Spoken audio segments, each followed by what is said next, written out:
Сайн байцгаана уу хүүхдүүдээ. Өнөөдөр хөдөлгөөн эрүүл мэндийн хичээл орно. Хичээлдээ ихтэй оролцоорой.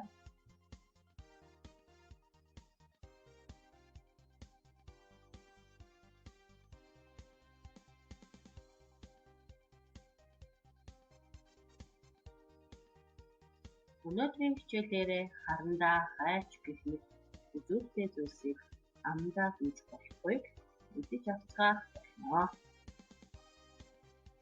Дараах зургуудыг нүдлээрээ хүүхдүүдээ харандаа, удгийн харандаа, хайч, савуу, үзэг, шугам, бие эдгээр зүйлс юу вэ хүүхдүүдээ?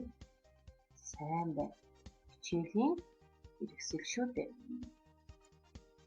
Хичээлийн хэрэгслийг бид гэртээ, цэцэрлэг дээрээ зурж, будах, наах, хайчлах зэрэг бүтээл хийхдээ хэрэглэдэг шүү дээ.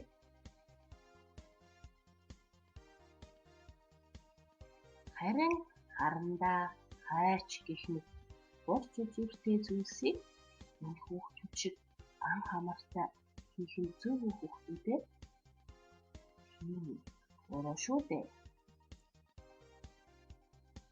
Мөн энэ хүүхдүүд шиг урт үзүүртэй зүйлийн зүрийг нь дээш нь харуулад алхах, үүж явах нь ямар аюултай вэ хүүхдүүдээ? Тийм ээ. Хүүхдүүд та нар эртэж гэрдэх аюултай учраас хичээл хийхээс бусад үед харандаа, хайч гэх мэт үзүүртэй зүйлсээ болгоомжтой харьцаарай.